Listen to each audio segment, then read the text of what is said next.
Well, good evening, everyone, and welcome to the very first episode of the Mental Health Hour with me, your new host, Felicia Fischhoff.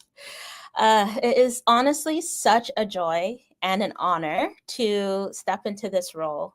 It's one that I don't take for granted. And, as a psychotherapist, a community member, a mom of two boys, a proud Jamaican Canadian woman. I'm passionate about creating safe space where we can have honest, grounded conversations about our mental health, especially in our African, Caribbean, and diaspora communities. The Mental Health Hour is a space for real talk, healing truths, and amplifying voices that deserve to be heard. Every Tuesday, we're going to hold space for meaningful conversations that speak directly to our lived experiences. So, whether you're joining us today from work, home, on the go, if you're tucking your kids welcome in. Welcome to this safe space. I want to make sure that I do my due diligence to do a disclaimer. Okay. So, the Mental Health Hour is about uh, equipping our community, but it does not replace mental health. Okay. It does not replace your therapy. So, please, if you have a therapist, make sure you still go see them.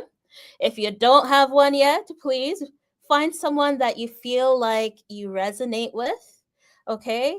Because we got to continue to take care of us, okay? I also want to give a shout out. Okay, we do have a love based scholarship that's happening, and I'm going to be sharing more about that later. But please gear up to hear about how you can support our next generation. Okay, because if we don't invest in our next generation, who will, right? Uh, I also want to kind of give you a breakdown of what to expect going forward with the mental health hour. I know that I spoke a little bit about this last episode, but I wanted to make sure for those that couldn't tune in that, you really understand where we're trying to take the mental health hour in this season, right? So every first Tuesday of the month, we are going to do an episode based on She Speaks. That is about everything women's mental health, right? So we're going to really take that opportunity to whether we bust some myths, whether we're equipping on certain things like parenting, relationships, you name it, boundaries. There's basically things that we go through as women. That is going to be the hour that you're going to want to listen to. Also, if you have women in your lives, you have sisters, you have friends, girlfriends, partners, okay? You want them to tune in. Or you might want to learn something yourself. So please tune in also. The second Tuesday of every month is called Baba Shop Tuesday. And that is everything about men's mental health. Okay. I feel like we don't talk about it enough. And I really wanted to provide space for men. And so I'm really looking forward to Barbershop Tuesdays because I'm just looking forward to being the princess of the hour. We have some amazing, amazing men lined up to be on panels every second Tuesday. And we're going to be diving in. We're going to be talking about issues that impact men for men, by men, with a princess host, okay? So please make sure if you have brothers, uncles, you don't want them to miss out on this piece, okay? And then every third Tuesday is the Insight Hour. Okay, and that's where we're going to be dropping some truths, some insights. We're going to get some professionals to really break down some things that we just need to know as a community. And so, yeah, please stay tuned for that. I'm already lining up amazing guests for us for future shows. And I'm telling you, the lineup, You're going to enjoy it. So please make sure that you tune in and stay tuned. And then every fourth Tuesday, uh, we have a week called Real Talk. Okay. And that is where all the gloves come off. That is where we're going to just have some real deep conversations with two of my colleagues that I love so much. They'll be joining me every fourth Tuesday, and it's also going to be deep. So you don't want to miss out on some of the real conversations that we're going to be having there also. Now, sometimes the month likes to throw us a little bit of a curveball, and there is a fifth Tuesday of the month, and that we are going to be calling it Wild Card Tuesday. And really, that one is up for grabs. If I start to see questions about a particular topic that people are wanting to talk more about, I'll throw that into a Wildcard Tuesday. Who knows? Maybe I'll even put up a voting poll about what you guys want to hear. Or I just have some dynamic guests that will be holding it down, sharing some truths with us as a community. Now, to dig into today's topic. So, tonight's premiere episode is called Breaking the Cycle. Healing intergenerational trauma begins with us. And, even before I go further, if you are watching live, please, I need you to engage with me tonight in the chat, okay? Because I want us to really dig deep. This isn't only just about what I have to say. I want to make sure that, the community gets heard and that we can really have that dialogue together. So if you are listening live, I want to see, please type up in the chat, say, hey, I'm here, and yes, we're going to continue to have this meaningful discussion. Okay. So why did I choose this topic? Okay. I chose this topic because before we can talk about anything else, whether it's anxiety, burnout, boundaries, we also have to name those deeper wounds that we carry and that many times we try to sweep under the rug. I want you to take that in, right? Because we do that. We do that in our communities. We do that as a people, right? And I'm talking about the wounds that are passed down. We're talking about the wounds that we rarely ever want to talk about. Those painful ones. And we need to talk about the ones that for a long time we've been saying we need to break this in our family. We talk about it sometimes in our family gatherings. We have to be intentional if we are going to break those cycles. Okay? So before we could even really jump into breaking the cycle, we first have to really understand what intergenerational trauma is. Okay? So intergenerational trauma is the pain, it's the behaviors, it's the emotional wounds that are passed down through our families. And often it's without words. There are various ways that we communicate. We can communicate verbally, so through the words that we speak. And then we also communicate non-verbally, right? And those are our actions. Those are our behaviors. Those are the patterns that we live out, right?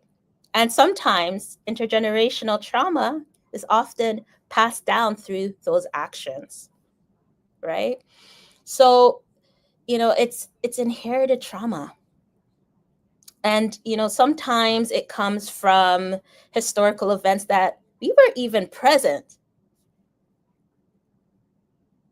Sometimes it's through colonization. Sometimes it's through slavery, migration, war. And other times it's from family level patterns. We're talking about abuse. We're talking about neglect. We're talking about avoidance. We're talking about sweeping things under the rug. right? We're talking about the things that our parents may not have talked about, or sometimes they do come up in family discussions, but just on a whim. Um, and it may be things that maybe our parents never really had the language to have these meaningful discussions about, right? Because it was normalized. The behaviors were normalized. But even though it's not talked about, in many ways it shows up in our everyday lives. It shows up in the way that we love. It shows up in the ways that we cope with even just everyday stressors. It shows up in our parenting. And don't worry, I'm preaching to the choir because I got my kids, okay? It shows up in all of these different ways, in the ways that we live our lives. The thing is that if we don't deal with it, we are going to see it. Something that I love to share with my clients um, is, imagine like, those cartoon, and you'll see like this cartoon character, and there's these like manholes, and water is like shooting up from this manhole, and this cartoon character is trying to cover it, and then as soon as they cover it, what happens? It pops up somewhere else. So then they run over to the other stream of water and they try to cover it, and then what happens? It pops up somewhere else, and so the cycle continues, right? And that's exactly what happens with our emotions or our difficult experiences. We can't really truly sweep it under the rug. It does show up in some way, shape, or form. It shows up in various areas of our life. And when we actually take time to slow down, when we take the time to really pay attention, we begin to see these patterns and the way that they play out. So let me give a few examples, right? In some family of origins, there's unspoken rules. For example, we don't cry because it's a form of weakness. Or some of us, we work and work and work until we are burnt to a crisp just to prove our worth. And I get it. I get it that sometimes, especially with the systemic inequalities and the systems that we face on a daily basis, that the Black excellence is a thing. Let's just put it that way. So I get it. But there are still these inherent qualities that make us feel like we can't sit down without being quote unquote lazy. We can't rest. We need to go, go, go, go, go, like we're the Energizer Bunny, where we keep going and going and going, not knowing that if we are a burnt out mess, we're no good to nobody, not even ourselves. But we carry these patterns and we pass them on to our children. Or, just having this feeling of disconnection and not really knowing why, not really knowing where it comes from. There's just something that you can't quite put your finger on, but you know that you're hurt, right? Some are, you shouldn't talk about your feelings. Talking about your feelings, if you're hurting, that's okay. It's okay. It's all right. We pass over it. Or we get awkward. We feel uncomfortable. It's like, oh no, you don't need to share anything. Okay, no, it's all right. It's all right. Right? And really, sometimes we do need to actually talk about what we're experiencing so that we can heal, so that we can process, right? Narratives that we always have to be strong. What does always having to be strong really mean? What does it look like? So, these are all signs that there's something deeper underneath the surface that is at play. And something that's not just ours, but it's something that is handed down from generation to generation to generation, right? There's a term that I learned while I was doing my program, and we call it the multi-generational transmission process. And really, that's just a really big fancy term for, things that are passed down from one generation to the next. And I remember when I first learned about this term, and my professor at the time, she used an example of like a photocopy machine, and you're photocopying a document, and the more, or even a picture, and the more copies that you get is the lighter and the lighter and the lighter that it gets, right? And this is the same thing that happens with certain things, whether it's good or whether it's not good, that it passes down. But it might not look as strong as in the generation before it, but you could still see elements of it passing down, right?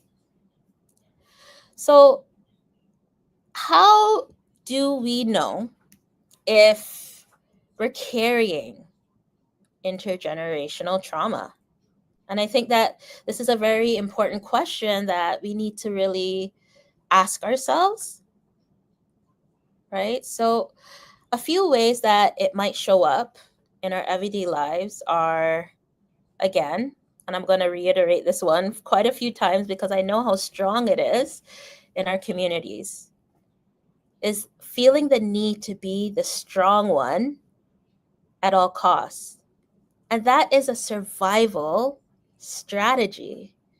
That's the way we survive, because we feel like we have no other choice other than to be strong. But what does that really mean? And is there a way to, embody strength in a way that looks different, that feels different, that relies on, you know, community? Again, I'm going to bring up struggling to express our emotions, asking for help. It's okay for us to not be okay. And it's okay for us to ask for help. It's not a sign of weakness. You know, um, not only in my own family experience, but also, in um, my work in therapy. You know, I, one thing that I often see and I come across is this feeling, man, if I sit down, it means I'm lazy. If I ask for help, it means that I'm not good enough.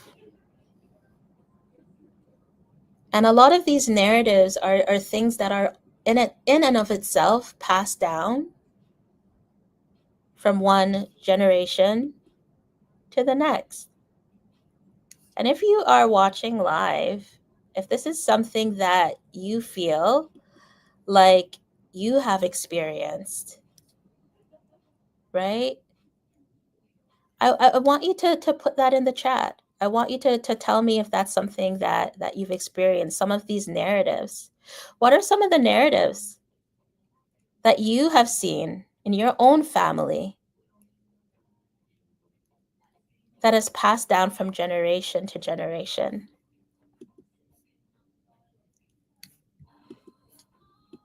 There's also, parenting from fear or anxiety. Oh, thank you, Matthew. Thank you, Shanique. I see you guys in the chat. Thank you so much.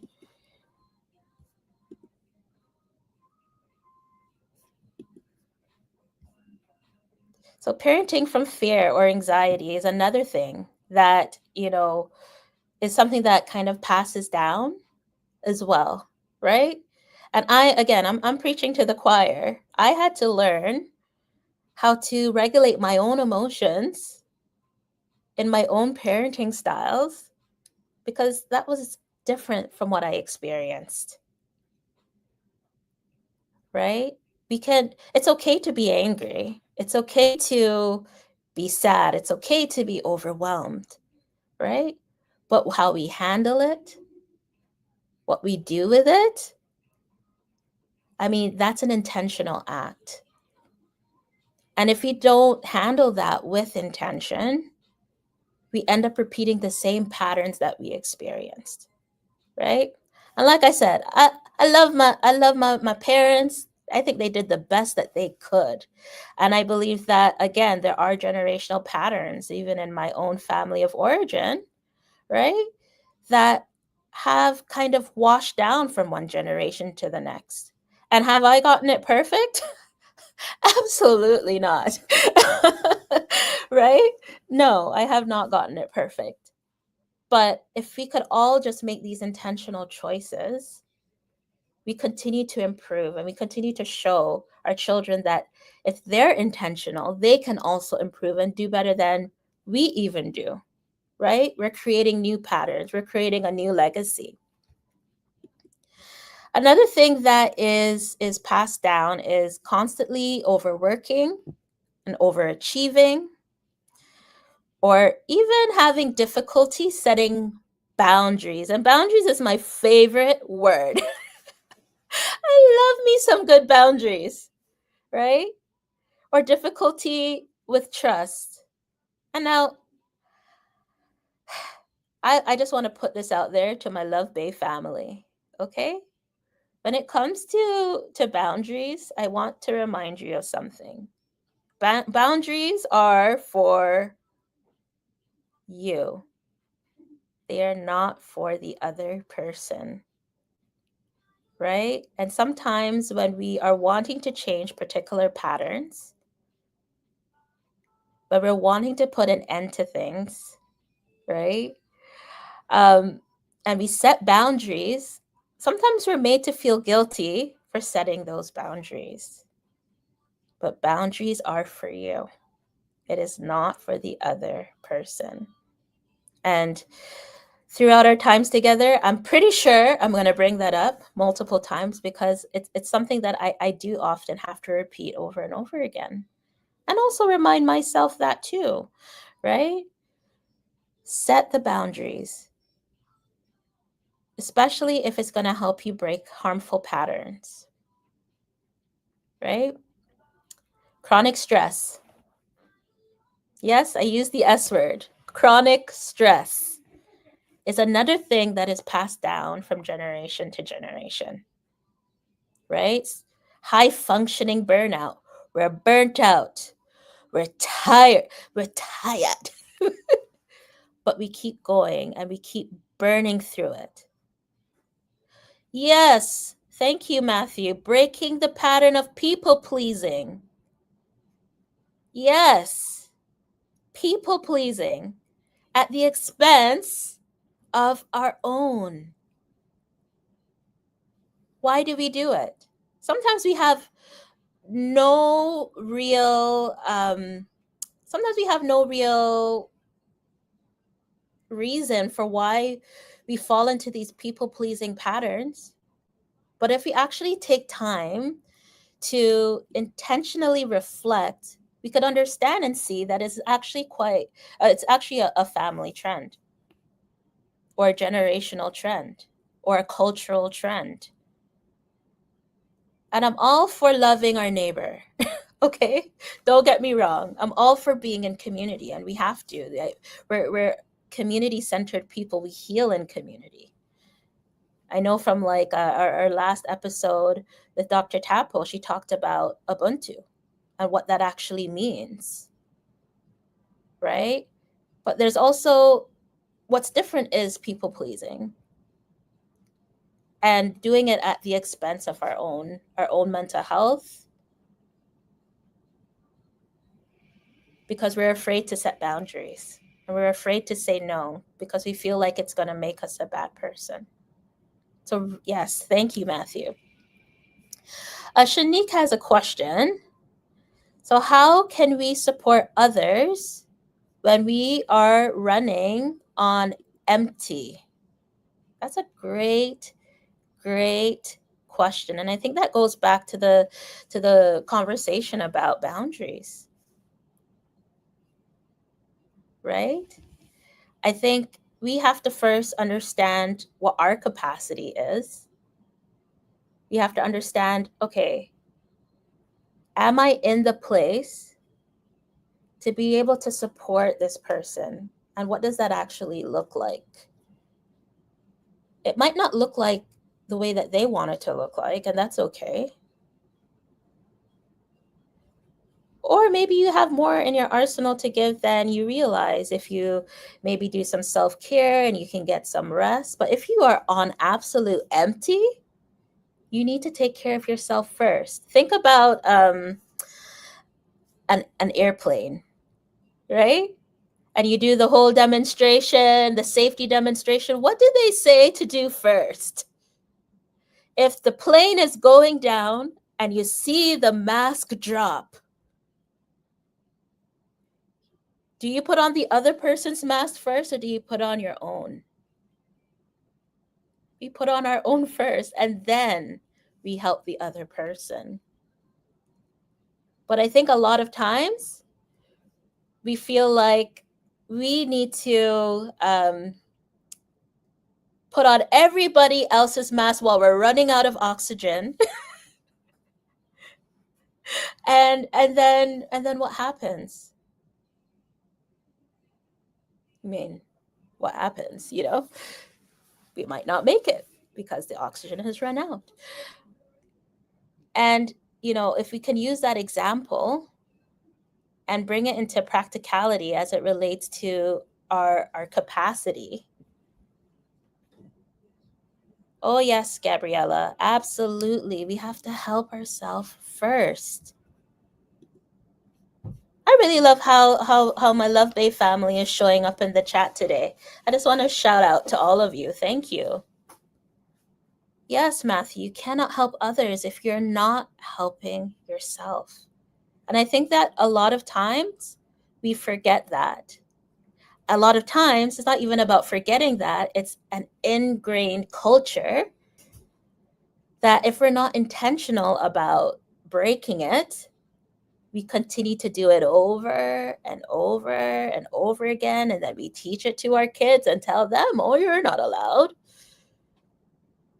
You're not allowed to take care of yourself first. It's selfish. How many of you guys have heard that it's selfish to take care of yourself? Is it just me?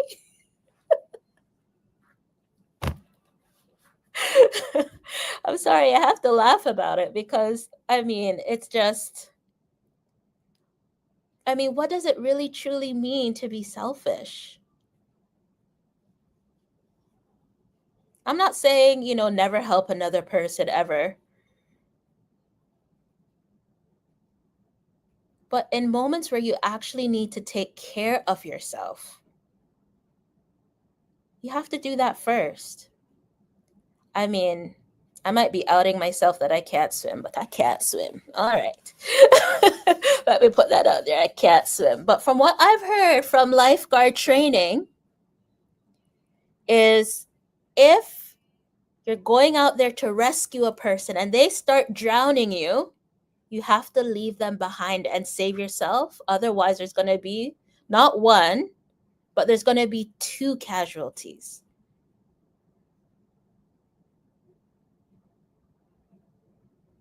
And that's a hard truth because you're like, wait, but we want to save the other person. But again, it goes back to if you can't help someone if you can't help yourself. And so you just tell me in the chat, Shanique, do you feel like that answered your question?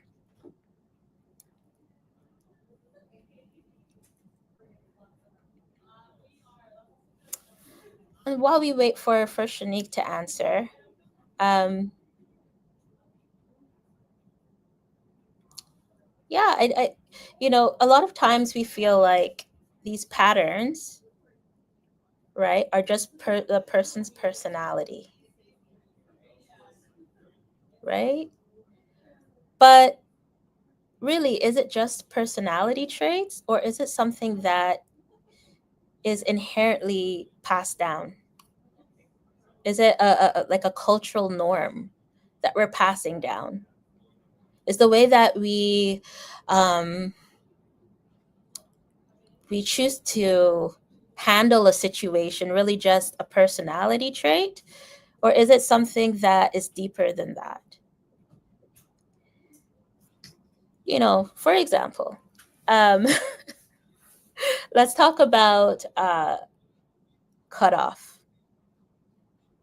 Yes, I'm going to go there. And when I say cutoff, I'm talking about cutoff in our families or in our relationships. Because we are so hurt that our natural tendency in our families is to cut the other person off. And we see this in many different relationships. I mean, maybe it's just what I've heard and what I've experienced, right? But, oh, we don't talk to so and so. And so, his great grandfather was a wicked man, or his great grandmother was a wicked woman. And so we don't talk to that family. Can you guys relate? Cut off. Now, I like I mentioned, I'm gonna be on. I'm gonna share parts of my own experience because I think that we heal in our stories. I literally have a trend that if a relationship doesn't work out, I will literally forget your name. And it is not purposefully. My brain will actually shut a person out where I'm like, what was their name again? And I recognize it. I think it's a survival response. And I think it's pretty funny sometimes when I'm like, wait, what's their name? And I'm not trying to forget their name, but it is a naturally ingrained process because this is a pattern, even within my own family of origin, that when we are upset, we cut the other person off. They do not exist. So when we're talking about intergenerational trauma, intergenerational cycles, these are the types of things that we're talking about that we have to name and that we have to be intentional about breaking, right? So, I want to be very clear, right? So, when we decide to be intentional, when we decide to take care of our mental health, it's not just for ourselves. We are choosing to create a new legacy for the next generation, for our family, for our great, great, great, great grandchildren. And we do this by showing them that it's okay for us to prioritize our mental health. It's okay for us to prioritize our emotions. It's okay for us to set boundaries. It's okay for us to believe in ourselves. It's okay for us to not make ourselves small to appease other people. It's okay to take care of ourselves and be okay with that, right? Breaking the cycle, it doesn't mean cutting people off. Okay? And it doesn't mean that you have to be perfect, because what is perfection? It's a made up construct. It doesn't even exist. There's nobody on this planet that is perfect. If you can give me 5 people that are perfect, well, I'll give you a gold sticker. I promise. Right? It means that, you know, we're choosing healing where there was silence. We're choosing healing over avoidance. We're choosing healing over anger. We're choosing healing over hurt. It's a choice. And now it's not easy. I'm not going to lie to you. It's not easy to choose healing over these things. But we're also choosing to be intentional. We're choosing to break cycles. We're choosing to not be afraid to process and do the work.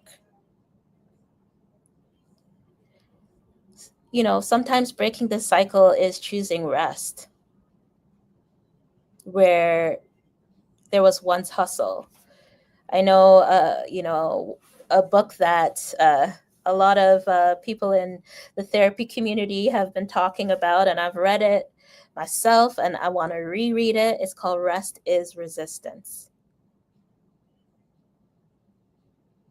It's a choice, choosing to rest. Rest is Resistance is a book by Tricia Hershey, by the way. So if that's something that you're wanting to check out, please read that book. It's really good. Rest is Resistance from Tricia Hershey. Sometimes breaking the cycle looks like choosing softness where there was once survival. I mean, we can do a whole episode on choosing softness. And let me be clear, sometimes there are some seasons that are for softness, and there are some seasons that are not for softness. Okay, so just saying. Right? And I acknowledge that. But sometimes, we have all of these layers of hurt that are built up. And we're so afraid to let our guard down.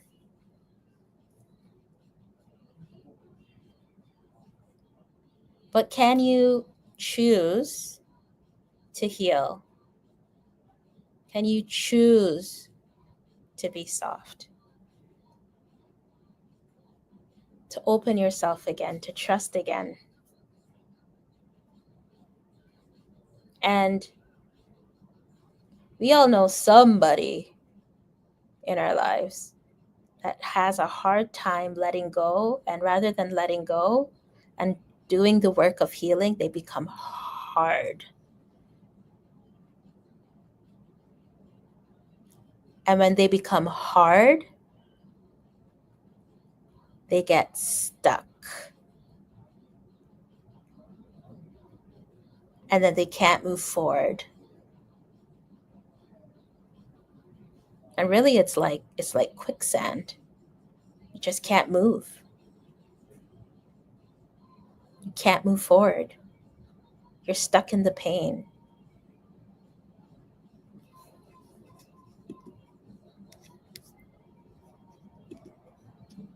If you know somebody that has experienced that, or if you've seen some of these things, please put it in the chat. Right? Sis, brother, it's okay. If you've been hurting, it's okay to not be okay. But I beg you, do the work. Choose to be soft. And it's not going to be an overnight thing. If you've been feeling stuck,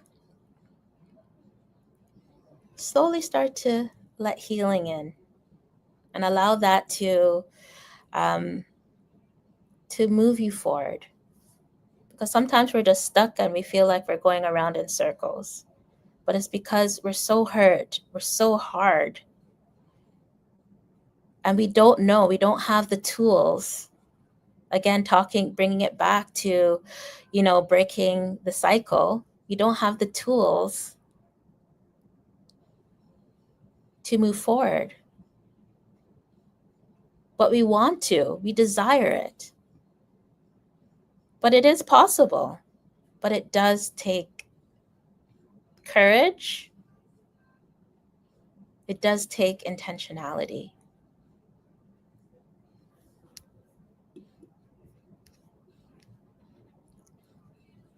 You know, when we think about what it means to put in the work.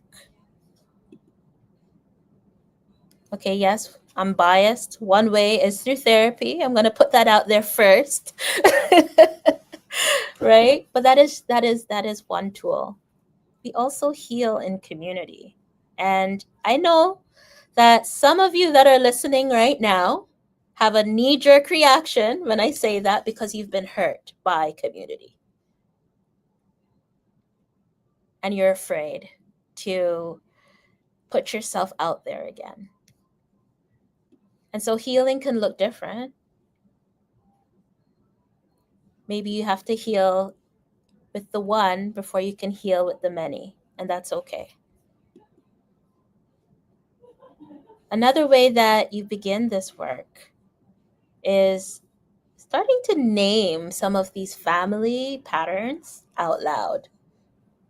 Because a lot of times, maybe sometimes we'll have these thoughts about it.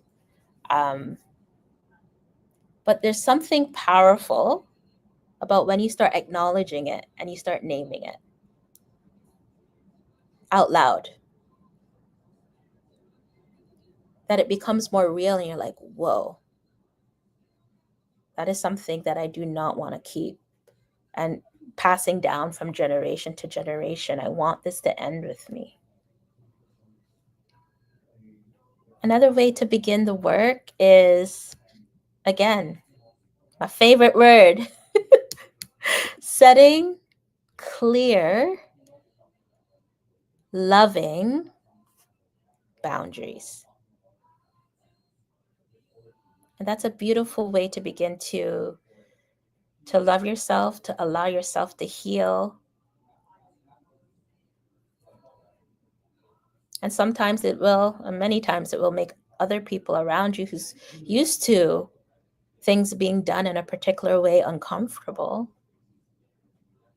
But sometimes it is absolutely necessary for us to begin our healing work.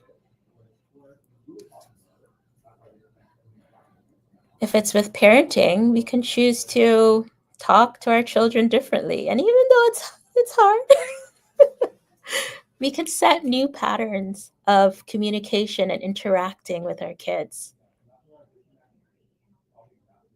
It's a stretching process. There really isn't no manual for parenting, by the way.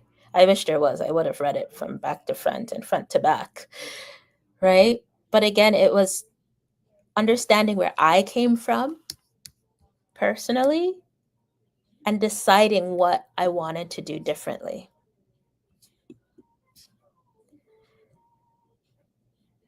And also just learning to say,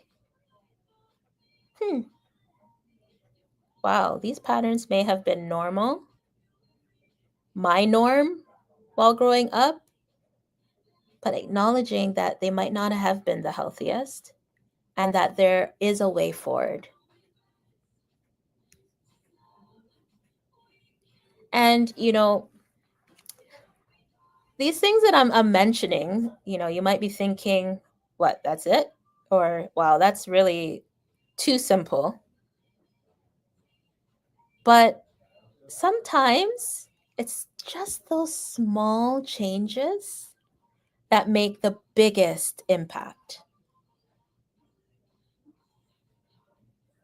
Sometimes we just need to make those small changes, and those are the most radical acts that can actually shift things for us, shift the generation.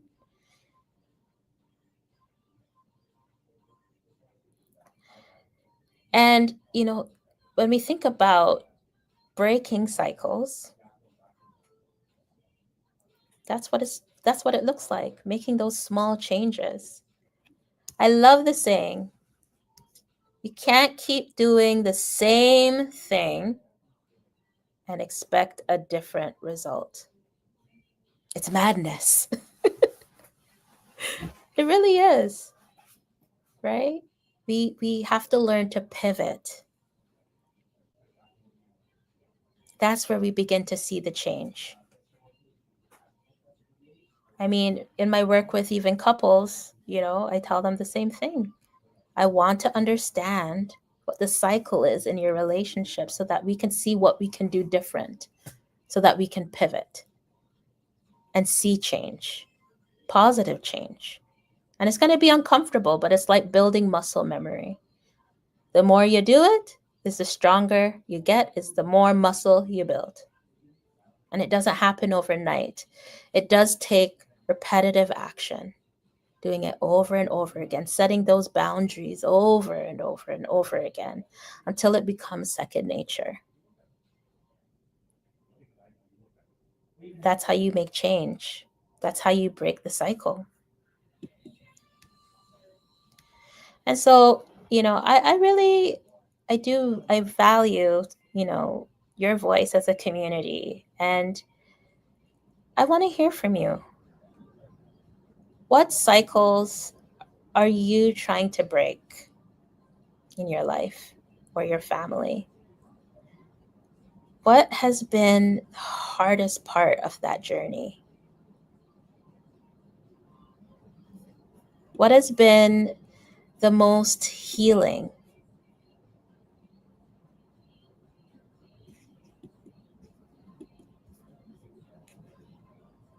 Drop your reflections in the live chat, and I'll read a few out loud because I really want to hold space for you.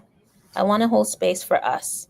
I want to hold space again for our stories, right?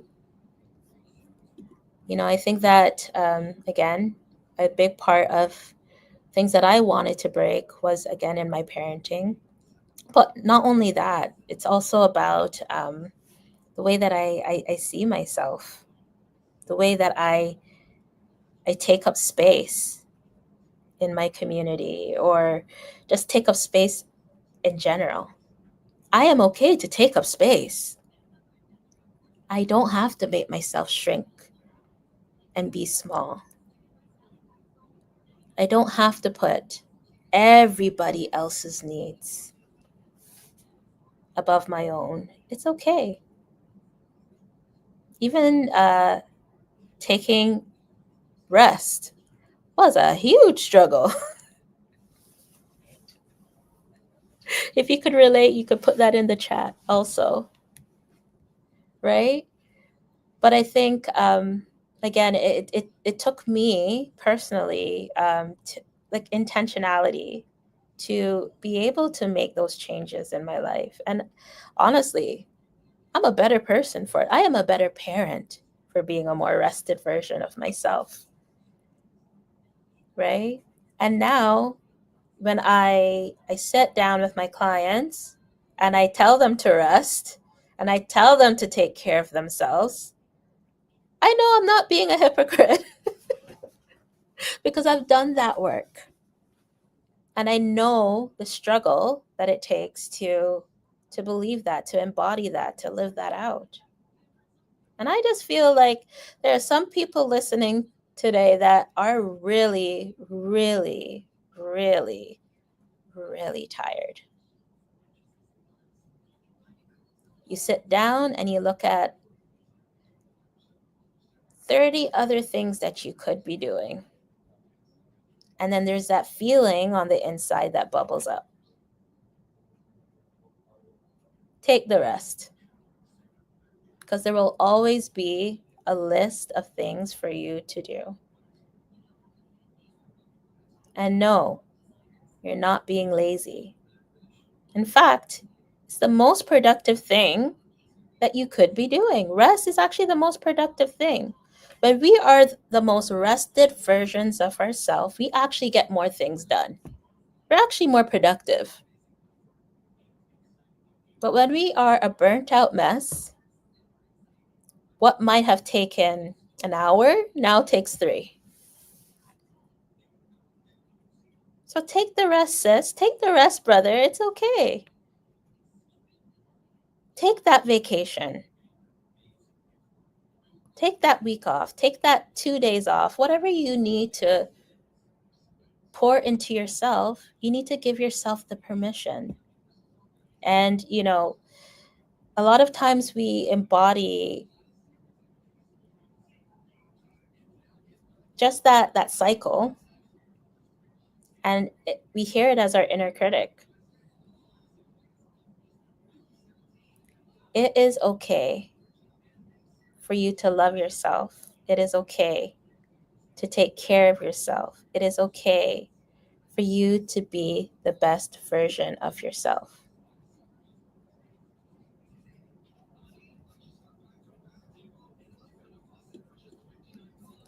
And I really want you guys to. I promised Dr. Tapo last week that I would continue to remind you to be compassionate towards yourself. It's okay to be gentle with yourself.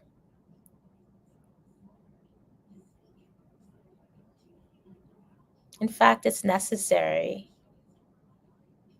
And a lot of times we can be our own worst critic, and that comes from somewhere. Again, talking about generational cycles. It's okay. It's okay to be gentle. We have to be. We have to, even everything that I'm saying, again, I'm preaching to the choir here, right? But it takes a certain level and depth of self-compassion to work through it. And so I want to encourage you today that if you feel like, hey, I'm always hard on myself, I want you to choose gentleness and compassion instead. And if it still continues to be a struggle, seek out a therapist. Shameless plug for all my therapists out there. There are amazing therapists in community that would be honored, absolutely honored, to walk with you. Thank you so much, Camille. So Camille said that some of the one of the cycles that she's been noticing is breaking the cycle of abusive relationships. So between both of her husband, breaking the cycle of abusive relationships. That's a big one. The way that we choose to do our relationships, we can do it differently, right? We can look at, the ways that we deal with conflict. We can look at the ways that maybe some of the family rules and the systems that we've experienced even in our family, or the way that people go through conflict. We can choose to do this differently. We can choose to be different, right? And I think, again, that takes intention, and well done, Camille, for even calling that out. The fact that you and your husband are cognizant of that, right, is the first step towards building a healthier legacy in your family, right? Choosing to speak kindness rather than harsh words, right? Choosing to process our anger in a different way. It all boils down to a choice. And trust me, each generation watches. Our children, they they see these patterns, the way that we interact, right? You know, even in my work with couples, when I do their attachment questionnaire, which is basically, you know, looking at their family of origin or their childhood experiences, um, and often they are left shocked with how things align with the way that they interact in their relationship today. So when we're talking about intergenerational trauma and intergenerational patterns, trust me, I've seen it firsthand. I've not only experienced it, but I've seen it in other relationships. But it's not until you are self-aware enough, right? When you choose to be self-aware enough that we begin to recognize these patterns and these cycles, and we're able to do something different, and we're able to pivot.